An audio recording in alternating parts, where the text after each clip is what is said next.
नमस्कार, आप देख रहे हैं आरडी न्यूज। मैं हूं योगेश चक्रवर्ती। बिहार में नई सरकार का गठन हो गया। मुख्यमंत्री नीतीश कुमार ने 10वीं बार मुख्यमंत्री पद की शपथ ली।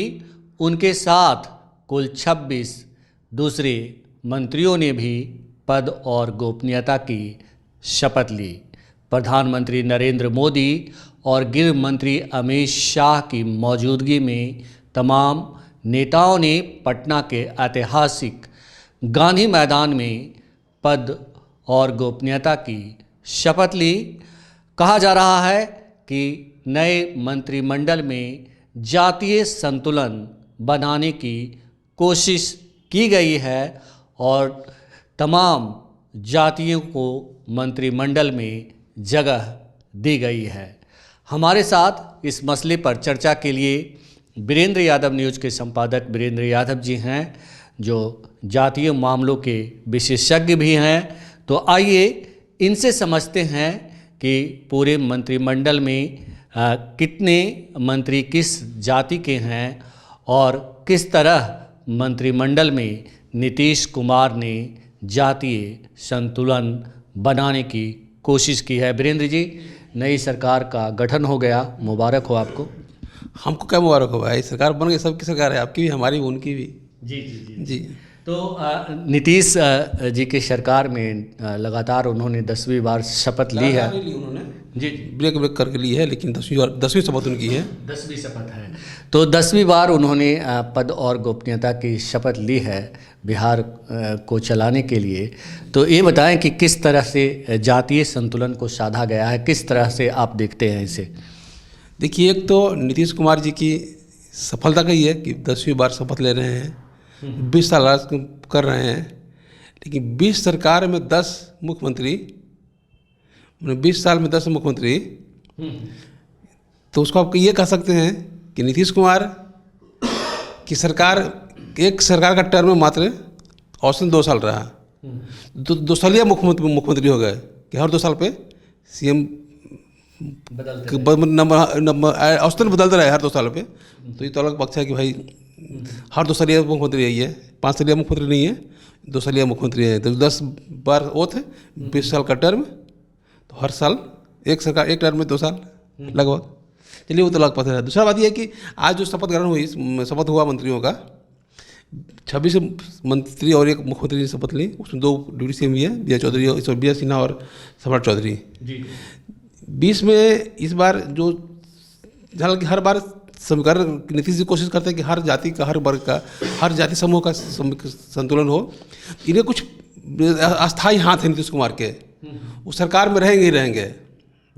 सरकार जब भी बनेगी वो रहेगी हैं। जैसे कि अगर जदयू की बात करें तो विजय चौधरी, विजेंद्र यादव, श्रवण कुमार, इनके अस्थायी हाथ हैं, ये रहेंगे। बाकी और भी लोग बदलते रहते हैं। आज की सरकार में जो 26 लोगों ने शपथ ली है मंत्री के रूप में, उसमें 10 लोग नए हैं जो पहली बार मंत्री बन रहे हैं। बाकी और जो 16 लोग हैं वो मंत्री पिछली बार भी थे, पीछे भी रह चुके हैं। कुल मिला के मात्र 9-10 मंत्री हैं जो पहली बार बोले रहे हैं। उसमें केंद्रीय मंत्री भी रह चुके हैं, रामकृपाल यादव। तो एक केंद्रीय मंत्री रह चुके व्यक्ति राज्य मंत्रिमंडल के सदस्य बने हैं। तो लगता है कि उनके जो उनका पॉलिटिकल अनुभव है केंद्र का एज ए मंत्री, उसका यहाँ बिहार के सरकार में उस अनुभव का इस्तेमाल करेंगे और बिहार के भले के लिए होगा। और मंत्री है रामकृपाल यादव, जो अपने 10-20 ये जो 26 मंत्री हैं। नीतीश जी तो अपने आप में कुर्मी हैं, उनसे एक और कुर्मी मंत्री हैं, श्रवण कुमार। इस सरकार में 2 कुर्मी मंत्री हैं, दोनों एक ही पार्टी के हैं संयोग से। फिर आप यादव पे आइए, यादव में 2 मंत्री हैं, विजेंद्र प्रसाद यादव। हमको लगता है कि उनका 15वां शपथ ग्रहण है। नीतीश जी 10वां शपथ ग्रहण है, उनका जो मंत्री 15वां शपथ ग्रहण है विजेंद्र यादव का। जी। वो लालू जी के टर्म में मंत्री थे, फिर मांझी जी के टर्म में मंत्री रहे और नीतीश जी के साथ बराबर हुए किए हैं। तो नीतीश जी का 10वां टर्म ओथ है और विजेंद्र जी का 15वां, 1.5 गुना उनका ओथ है। उनका एक अलग रिकॉर्ड है मंत्री के रूप में शपथ लेने का। इसके बाद रामकृपाल जी हो गए, ये विजय जी जदयू के कोटे के हैं और रामकृपाल जी भाजपा कोटे के हैं। भूमिहार में 2 लोग हैं, पहले से दोनों लोग थे। विजय चौधरी जदयू से, जो संसदीय कार्य मंत्री बनेंगे, समूह तो बन भी गए होंगे। और विजय सिन्हा डिप्टी सीएम है। विभाग क्या मिलता है तो जब सूचिया के तो चलेगा। इस बार राजपूतों की बाढ़ आ गई है, विधानसभा विधायक भी राजपूतों की बाढ़ आ गई है। 43 में 32 बाबू साहब विधायक हैं, और इसमें 26 मंत्री में 4 राजपूत हैं। हालांकि उसका संजोग है कि हर पार्टियों में उसके लोग हैं। जैसे मान लीजिए कि लेसी सिंह जदयू कोटे से हैं, भाजपा की 21 विधायक राजपूत हैं, तो स्वास्थ्य मंत्री बनता है उनका। एक दे दिए शाहबाद से संजय टाइगर को, और एक दिए हैं अंग प्रदेश मतलब जम्मू इलाके से लेसी सिंह को, तो विधायक है। इसके बाद एक संजय कुमार सिंह हैं जो महुआ के हैं, जिन्होंने तेज प्रताप के मुकाबले में थे, तो वो लोजपा के हैं। हालांकि वो राम विलास जी के टाइम से ही पार्टी के कार्य पंचायत में लगता है चुनाव 15 में भी लड़े थे पार्टी से, शायद 20 में भी लड़े होंगे और फिर लड़े हैं। मैंने उनकी वफादारी पासवान जी की बढ़ती रही है, तो उनका पुत्र भी मतलब चिराग पासवान भी उस वफादारी ढोते हुए जब मंत्री पद देने की बारी आई तो संजय सिंह को फिर मौका दिया। इस रूप से 4 मंत्री राजपूत हो गए इस सरकार में। रही बात कोयरी की, तो कोयरी तो सम्राट जी खुद ही हैं। एक और आ गए हैं एकदम अपरिचित चेहरा, कहीं कोई नाम नहीं था चर्चा में, उसका नाम है दिव्य प्रसाद। ये उपेंद्र कुशवाहा जी के पुत्र हैं।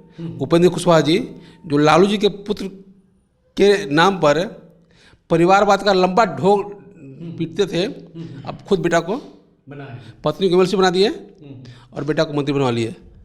तो उनका अपना यह नया परिवारवाद है कि ये अपरिवारवाद है, उसको परिवार नहीं मानते हैं। उनका बेटा है तो अब परिवार का हिस्सा नहीं है, बात कर लेंगे। हम मतलब बता दे रहे हैं, उस तो खींच नहीं रहे हैं, वो तो बता रहे हैं कि मतलब उनका जो परिवारवाद का जो फोबिया था उतर गया। अब जब मौका आया तो बेटा को थोप दिए, मंत्री बना दिए। 2 कुशवाहा हो गए। ब्राह्मण में एकमात्र मंत्री है मंगल पांडे, वो कई साल से लगातार मंत्री बने हुए हैं। मतलब जब पहली बार सरकार बनी 17 में, उसके बाद जब भी सरकार भाजपा की आई मंत्री हैं। फिर ईबीसी में 4 मंत्री हैं। ईबीसी मतलब अति पिछड़ा। वो ईबीसी में वो भी अति पिछड़ा कौन, जो गैर बनिया अति पिछड़ा है, उसमें बनिया शामिल नहीं है, बनिया को अलग से गिनते हैं। उसमें 4 लोग हैं। एक है सुरेंद्र मेहता, जाति के धानुक हैं। एक है रमा निषाद, मलाह हैं। एक है ये मदन साहनी, वो भी मलाह हैं, दोनों ही जाति के हैं। और एक है प्रमोद चंद्रवंशी। ये 4 अति पिछड़ी से हैं। जो इसमें से लगता है कि 3 तो भाजपा के ही हैं, सुरेंद्र मेहता, रमन निषाद और प्रमोद चंद्रवंशी, और मदन सहनी तो जदयू के हैं। प्रमोद चंद्रवंशी एमएलसी हैं, जहानाबाद के रहने वाले हैं, और पिछले करीब 3-4 साल से पहले एमएलसी बने थे वो पार्टी की ओर से, भाजपा की ओर से। अब बात करें बनिया की। बनिया में 3 लोग हैं जो फिलहाल वर्तमान में परिषद अध्यक्ष हैं। दिलीप जायसवाल वो मंत्री बन गए हैं।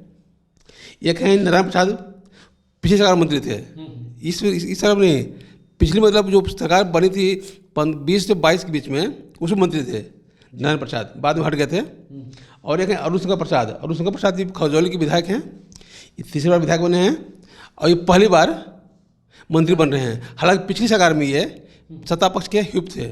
जयशंकर जी, अरुण शंकर जी। जमा खान का सौभाग्य है पिछले मुस्लिम चल रहे हैं। पिछली बार जीते बसपा से, जदयू में मंत्री बन गए, इस बार फिर जनता ने उनको सपोर्ट किया, फिर जीत गए और फिर मंत्री बन गए। इस बार जेडीयू को कोटे से, जेडीयू को कोटे पिछली बार भी थे, पहले आए बसपा से, बाद में पार्टी का विलय हो गया उनका जदयू में, तो जदयू को हो गए, फिर मंत्री बन गए। लेकिन अपनी चूंकि जदयू शुरू से जदयू में रहे। एक हैं दलित, यहाँ 5 लोग मंत्री बने पहली बार, बने इस बार ऐसा 4-5 बनते रहे बराबर। दलित में 3 चेहरे तो पुराने ही हैं।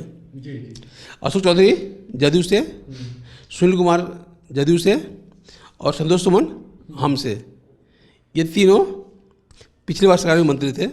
हम जान लीजिए संतोष सुमन का तो जान ही रहे हैं कि मोर्चा के राष्ट्रीय अध्यक्ष हैं और मांझी जी के सुपुत्र हैं, जैसे दीपक प्रसाद उपेंद्र जी के सुपुत्र हैं। इसके बाद में फिर सुनील जी पहले पिछली बार आईपीएस थे, पिछली बार विधायक बने थे, मंत्री बने थे। जो 2 लोग हैं लखेंद्र पासवान, संजय कुमार। लखेंद्र पासवान लोजपा से भाजपा के विधायक हैं, और संजय कुमार पासवान ये लोजपा के विधायक हैं। हाँ, दोनों पासवान हैं। एक हैं लोजपा रामविलास के, एक हैं भाजपा के, इसमें 2 हो गए जदयू के अशोक चौधरी और सुनील कुमार और संतोष कुमार सुमन हो गए हम के, और एक है एक मतलब बेचारा विकास थे नितिन नवीन, लगातार वो भी कई बार से लगातार मंत्री बन रहे हैं और उनके जिम्मे जो विभाग मिलता रहा है कई बार तो रहा है पथ निर्माण का, पता नहीं इस पर क्या मिल रहा है उनको। ये हैं आपके 26 मंत्री जिनका जाति डाटा बता रहे थे आपको हम। इसमें और बता दें आपको हम, एक और डाटा इसमें है छोटी सी जानकारी। 10 मंत्री नए हैं, 26 मंत्रियों में 10 नए हैं, 16 पुराने थे जिसकी मैंने चर्चा की। 10 जो नए हैं उसमें पहला नाम है रामकृपाल यादव का, वो केंद्रीय मंत्री रह चुके हैं लेकिन बिहार में पहली बार मंत्री बने हैं, पहला टर्म उनका है मंत्री। दूसरे संजय टाइगर, ये विधायक हैं आरा से, उनका टर्म दूसरा बार है एज ए विधायक। इसके बाद में श्रेयसी सिंह हैं, दूसरा टर्म उनका भी है, जमुई से विधायक हैं। संजय कुमार सिंह भी फर्स्ट बन रहे हैं, महुआ से विधायक हैं, लोजपा राम प्लस के। दीपक प्रकाश तो अभी एमएलसी बनना बाकी है उनको, अगर उम्र 30 हो गई होगी उनकी तो एमएलसी बन सकते हैं। अगर उम्र 30 से कम होगी तो माता जी हैं इस्तीफा देने के लिए, फिर चुनाव होगा फिर जीत जाएंगे। जी। मतलब उनके लिए दोनों, हमको उम्र के लिए थोड़ा लगता है कि पता नहीं उम्र 30 के है कि नहीं है, कन्फ्यूजन हमको है। और 30 कम का होंगे तो ऑप्शन 6 उनके 4 एमएलए हैं, कोई त्याग कर सकता है। अगर 30 ज़्यादा होंगे तो एमएलसी बन जाएंगे, क्योंकि जो समझौता हुआ है भाजपा के साथ में लोजपा ये राम जी का उपेंद्र जी का, एक सीट एमएलसी देंगे आपको हम, तो एक सीट उनका रिजर्व था। उसके बाद फिर रमा निषाद जी हैं, मुजफ्फरपुर से विधायक है वो, ये क्या वहाँ कुछ क्षेत्र है वहाँ से, पर शहर से नहीं है वो, और आई से संभवतः है वो।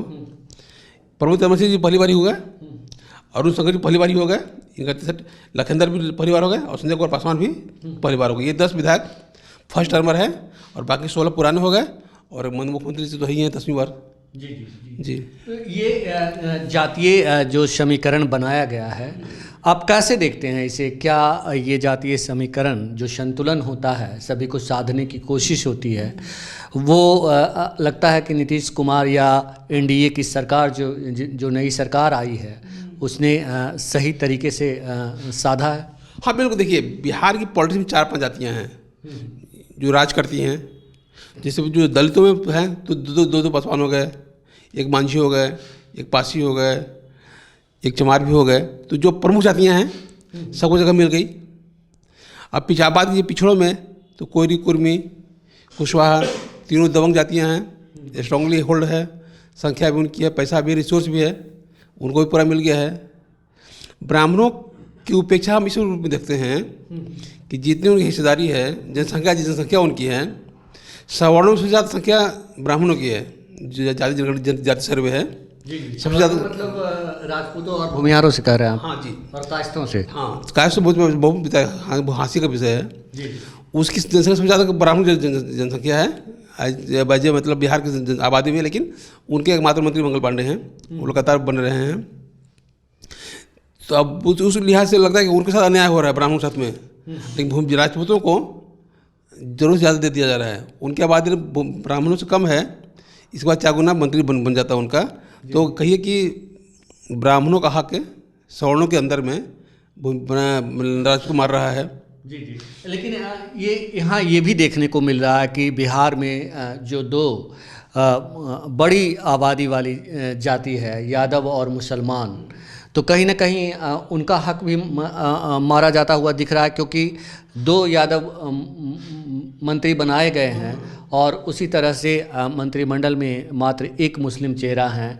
यादव 14% और मुस्लिम 18%, यानी कि करीब 32% आबादी है यादवों और मुसलमानों की, लेकिन उनकी मंत्रियों की संख्या कम है, जबकि 4% आबादी है राजपूतों की, जिनकी संख्या उनसे ज़्यादा है। उसकी 2 वजह हैं, कितने जीत के आए हैं आप, और आपका पार्टी का बेस होल्ड क्या है। भाजपा का कोई मुसलमानों पर होल्ड नहीं है, ठीक। जदयू का एक बेचारा भी जीत के आए हैं, तो 202 में एकमात्र एमएलए है मुसलमान एनडीए का।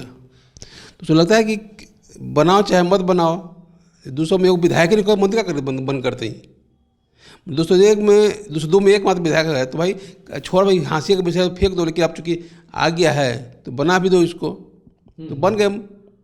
लेकिन उस हिसाब से तो नहीं है। लेकिन जिस भाई मुख्य पार्टी का होल्ड क्या है, आधार बेस क्या बोल्ट है, उसको लगता है कि मेरा आधार ही नहीं है। जो आधार ही नहीं है तो कहाँ ला सीट, कहाँ ला मंत्री। वही हाल यादवों के साथ भी हुआ इस सरकार में। चूँकि विजेंद्र वो तो जदयू में लगातार एक ही आदमी मंत्री रहे हैं आमतौर पर। जब मांझी जी का दौर था तो एक थे आपके चरखाटी वाले विनोद जी, बाकी विजेंद्र जी शुरू से रहे हैं। तो जदयू में जैसे जितना पार्टी का स्ट्रेंथ है, जितना संख्या रहती है और यादवों की हिस्सेदारी है, और चूँकि बराबर स्ट्रॉन्ग पोस्ट पर रहे हैं विजेंद्र जी, तो वो उस तो भर कवर कर लेते हैं। लेकिन भाजपा इस मामले में बराबर यादवों को हाशिए पर रखने की कोशिश करती रही है, या जितना हक चाहिए नहीं दे पाती है। जितनी आबादी है, जितना सपोर्ट है, या भी कह सकता है कि लगता है भाजपा को कि हमको तो यादव वोट नहीं देता है, तो मंत्री का बनाना है। पिछली बार ही मतलब पहली बार टर्म था 20 से 22 का टर्म हुआ, उसमें एक थे और राय से विधायक, क्या नाम है ये आपका राय जी, रामसूत्र राय। लेकिन जब दोबारा सरकार बनी 24 में, तो मंत्रिमंडल पद से यादव को साफ कर दिया गया। हालांकि बिहाफ में दे दिया गया स्पीकर पद, तो पता लगा कि एक पद दे दिए स्पीकर या मंत्री का, तो पद दो को क्या जरूरत है, तो कोई मंत्री नहीं बनाया गया पिछली साल सरकार में, जब इससे पहली सरकार में। तो लगता होगा पार्टी को कि भाई मेरा जब यहाँ वैसे वोट नहीं है, विधायक को छोड़े को नहीं हो सकता को क्या कर रहा है, चल दो। तो जितने विधायक की हैसियत है और पार्टी का भरोसा दल के प्रति। आप ये कह रहे हैं कि जिसका वोट लेकर के नई सरकार का गठन हुआ है, उसको प्रतिनिधित्व देने की कोशिश की। बिल्कुल, उसको जिसका वोट उसकी सरकार, जिसका वोट उसकी सरकार। राजपूतों ने वोट दिया आंख मूंद के, तो चारों मंत्री बन गया, सब पट्टिए में दिया। लोजपा ने 4 टिकट दिया, 5 टिकट दिया राजपूतों को, 4 टिकट, सब जीत गए। तो लगता ना कि भाई जब हमारे सब टिकट मेरा उम्मीदवार जीत गया, तो भाई क्या चिंता करना है, दो मंत्री एक ठो।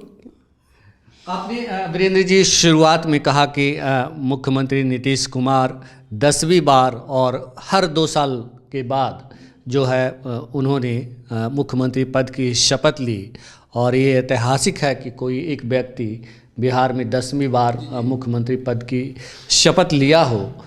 क्या जिस तरह से एनडीए को प्रचंड बहुमत मिला है, उसे देखते हुए आप ये कह सकते हैं कि अब सीएम नीतीश को अगले 5 सालों तक फिर से ओथ लेने की ज़रूरत नहीं पड़ेगी, या बिहार में राजनीतिक अस्थिरता नहीं आएगी? देखिए, नीतीश कुमार मतलब अस्थिरता, नीतीश मतलब अस्थिरता। अगर कोई मुख्यमंत्री 10 साल में 20 साल में 10 बार शपथ ले, ये बता रहा है कि वो व्यक्ति स्थिर नहीं है, जिन कारणों से भी, जिन परिस्थितियों में भी वो लंबा नहीं खींच पाता है। ठीक, तो हम ये कहें कि भाई नीतीश जी पता नहीं क्या होता है, ऐसा कुछ नहीं है। नीतीश जी कुछ कर सकते हैं। वो जो पहली बार लिए एक ओथ 2000 में लिए थे, 7 दिन की 2002 में, 2000 में लिए थे पहली बार, 7 दिन के लिए। दूसरी बार ओथ लिए 5 से 10, मात्र एक टर्म रहे पूरा, उनका वो फुल टर्म रहा। उसके बाद से कभी भी कोई विधानसभा को ये स्थायी कर पाए, 1 साल में 2 बार 3 बार शपथ लेते रहे।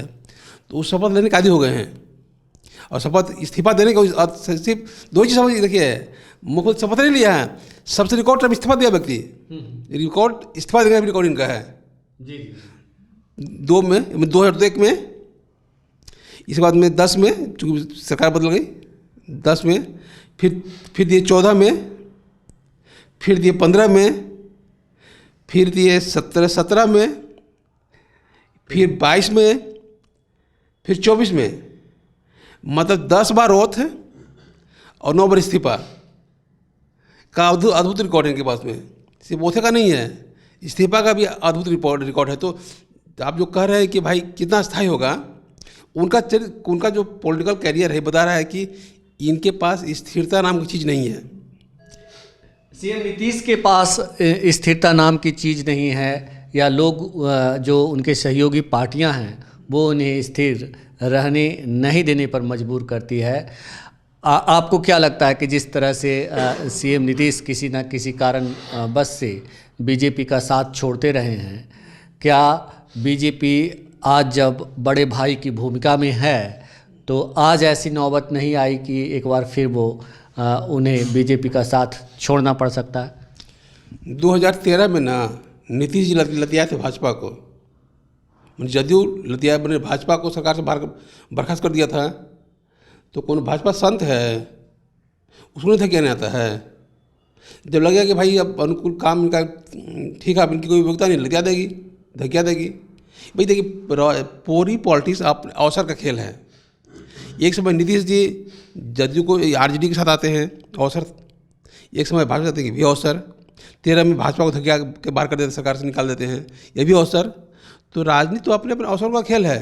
तो लगता है राजनीति अवसर का खेल है, लेकिन इस बार उनके पास अवसर नहीं है, क्योंकि जो आरजेडी है उसके साथ मिलकर के सरकार नहीं बना सकते। नहीं सर, ऐसी बात है ना कि भाई हम क्या कहें, जब नीतीश धक्का मार सकते हैं तो भाजपा नहीं मार सकती है। तो कल को अगर नीतीश छोड़ सकते हैं 13 में भाजपा को, तो क्या 25 में भाजपा इनको नहीं छोड़ सकती है? इनको नहीं कर सकती आप बाहर जाइए, खाली अधिकार उनके पास ही था। आज तो भाजपा के पास सिर्फ कोई समस्या ही नहीं है, उसके पास अपने 119 सदस्य हैं, इनके बिना भी वो 2 सीट चाहिए, 3 सीट, कोई समस्या है। लेकिन फिलहाल कम से कम 25 में तो नीतीश को चैन, 26 में नीतीश को चैन से रहने देगी भाजपा, क्योंकि उसको भी केंद्र में सरकार संभालना है। ऐसा नहीं कि सिर्फ मजबूरियों का सब समझौता है, उनको भी भाजपा को भी सपोर्ट चाहिए केंद्र में जदयू का। इसमें जदयू को तोड़ फोड़ ले, लेकिन तोड़ने फोड़ने का भी कम खतरा नहीं है। जब तक नीतीश हैं, अति पिछड़ा वर्ग वोट तो नीतीश के साथ में खड़ा है। मान लीजिए चुनाव जब भी होगा 29 में होगा, 30 में होगा, तो भाई आपको एक वर्ग का सपोर्ट चाहिए ना। अगर नीतीश जी हट गए तो उसका कि चले गए आरजेडी की तरफ में, तो फिर आपका लोकसभा में संख्या घट जाएगी। आज आपको लगता है कि हमारी संख्या इतनी है कि इतना, तो कल घट भी तक संख्या घट सकती है आपकी लोकसभा में भी। तो उसको सिर्फ इसलिए नीतीश स्थायी रहेंगे कि मजबूरी है केंद्र की राजनीति के, और नहीं होती तो कि भाजपा में निपटा दी होती, नहीं मानती नहीं है। लेकिन ऐसी मजबूरी में बिहार मजबूरी नहीं, बिहार की वजह से मजबूरी नीतीश स्ट्रॉन्ग नहीं है, आज स्ट्रॉन्ग है केंद्र की वजह से। केंद्र में नीतीश कुमार के समर्थन की जरूरत है, इसलिए भाजपा यहाँ समर्थन में खड़ी है। अदरवाइज ऐसा कुछ नहीं माहौल था कि भाजपा में ढोती, लेकिन ढोना मजबूरी है। तो सीएम नीतीश बीजेपी के लिए मजबूरी हैं, उनके बिना केंद्र की सरकार एक पग भी नहीं चल सकती। ऐसा नहीं है, पग भी जैसे बात नहीं है। एक सपोर्ट 12 विधायक एमपी जहाँ की आपको मार्जिन लीड का बहुत कम है, हार जीत मतलब ये संख्या का बहुमत का, वहाँ बहुत ज़्यादा खेल कर सकते हैं आप। इसलिए मैंने उस सब इसमें बेसिक हट को नहीं पड़ते हैं, लेकिन इनके हटने का और जो प्रभाव दूसरी पार्टियों में पड़ेगा ना, वो उन भाजपा के खतरनाक है। उसका तो अपना 240 भी सांसद है, उनको हर बार 22 MP 24 चाहिए लगातार सपोर्टिंग में। अभी तो 60 से अभी तो 300 लगभग सपोर्ट भाजपा को प्राप्त है। संकट उसका नहीं है, उस संकट है कि उस अविश्वास के खेल अगर फैलेगा तो भाजपा के लिए खतरनाक होगा। इसलिए उस अविश्वास के खेल को भाजपा फिलहाल बांध रखना चाहती कि नहीं भाई नीतीश जी हमारे बहुत सपोर्टर हैं, ताकि और जो हमारे सहयोगी दल हैं उनमें भी ये भय न पैदा हो जाए कि अरे कखनी लात मार सको भी। जी बिल्कुल। और इसका मतलब ये भी है कि 2029 में जब लोकसभा के चुनाव होंगे तो नीतीश जी किस तरह का खेला करेंगे। अगर हम उनके साथ कुछ खेला करने की कोशिश करते हैं तो जो वोट बैंक है उनका, वो कहीं भाजपा को यानी कि बीजेपी को धकिया न दे, बस यही डोर एक दूसरे को बांधे हुए है। तो सीएम नीतीश ने आज जो अपने मंत्रिमंडल का गठन किया है उसमें तमाम उन जातियों को साधने की कोशिश की है जिसके वोट बैंक से उन्होंने सरकार बनाई है। तो फिलहाल इतना ही। आप हमें फेसबुक पर फॉलो करें, यूट्यूब पर सब्सक्राइब करें, लाइक करें, शेयर करें और कमेंट्स कर अपना महत्वपूर्ण विचार और सुझाव जरूर दें। धन्यवाद।